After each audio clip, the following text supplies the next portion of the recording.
completely autonomous, reprogrammed as always. 34-94, definitely a team to keep your eye on out throughout this autonomous period. They're trying to score additional game pieces for their alliance. Every game piece is worth more points during the autonomous period. Team 45 Technocats successfully delivering a coral algae into the barge. Not many teams doing that during the autonomous period.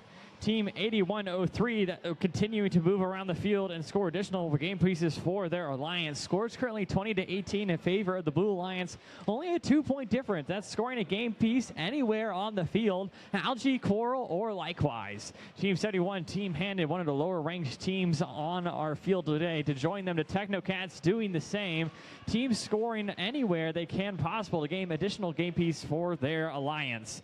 On the alliance, on the audience display, we see a couple different symbols in play. We got that coral icon. It says 0 out of 4. That's how close teams are to getting that ranking point bonus, which will help them gain in the rankings. Next to that is that meatball-shaped icon. It allows them to gain additional game pieces as long as they continue to score that around the field. Team 3559, that Thundercats continuing to get some bumper action on the far side of the field. They're trying to prevent their opponents from scoring as many points as possible, thus allowing their teammates to increase the point difference. Still neck and neck, scores 44-45, just in favor of the Red Alliance. You can see that handshake icon appearing next to the Red Alliance. That means the Red Alliance has delivered 2 of those corals to their processor. Teams continuing to move around the field and score additional points for their alliance. 60 seconds remaining in the match. Technocats placing on the top part of the reef, scoring 5 points for their alliance.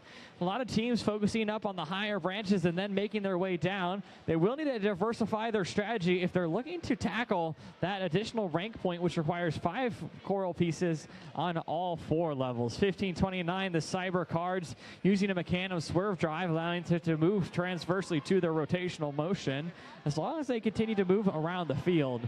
30 seconds remaining in the match. Just a few moments away, we'll hear that sonar ping sound. Here's what it sounds like. That means we'll start to see teams making their way over to those cages and get themselves elevated off the ground.